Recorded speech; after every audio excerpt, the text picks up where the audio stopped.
Hi friends, welcome to my channel. நேற்று நான் ஒரு வீடியோ போட்டிருப்பேன், பாத்திரம் கழுவுறது எனக்கு பிடிக்காத வேலை அப்படின்னு சொல்லிட்டு. அந்த வீடியோஸுடைய கண்டினியூஸ் வீடியோஸ் தான் இது.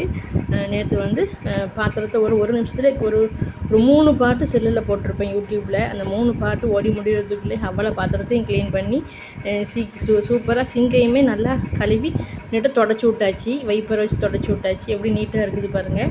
ஆனால் எப்படி நீட்டாக வச்சுருந்தாலும் கொஞ்சம் நேரம் தான். அதுக்கப்புறமா 2வது பாத்திரம் சேர்ந்துடும்.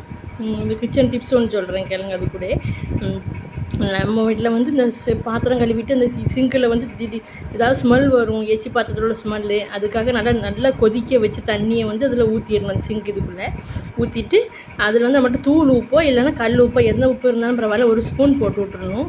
சும்மா மட்டும் போட்டு அந்த தண்ணியிலே அப்படி கரைஞ்சி உள்ளே போயிடும். அப்படி இருந்து ஸ்மெல்லாம் வராது, அடைப்பும் சிங்கில் எதுவும் இருக்காது. நான் இப்படி தான் ட்ரை பண்ணுறேன். நான் ட்ரை பண்ணிவிட்டு தான் உங்களுக்கு சொல்கிறேன். நீங்களும் உங்களுக்கு ட்ரை பண்ணிவிட்டு எப்படி இருக்குன்னு கமெண்ட் பண்ணுங்கள். பாய்.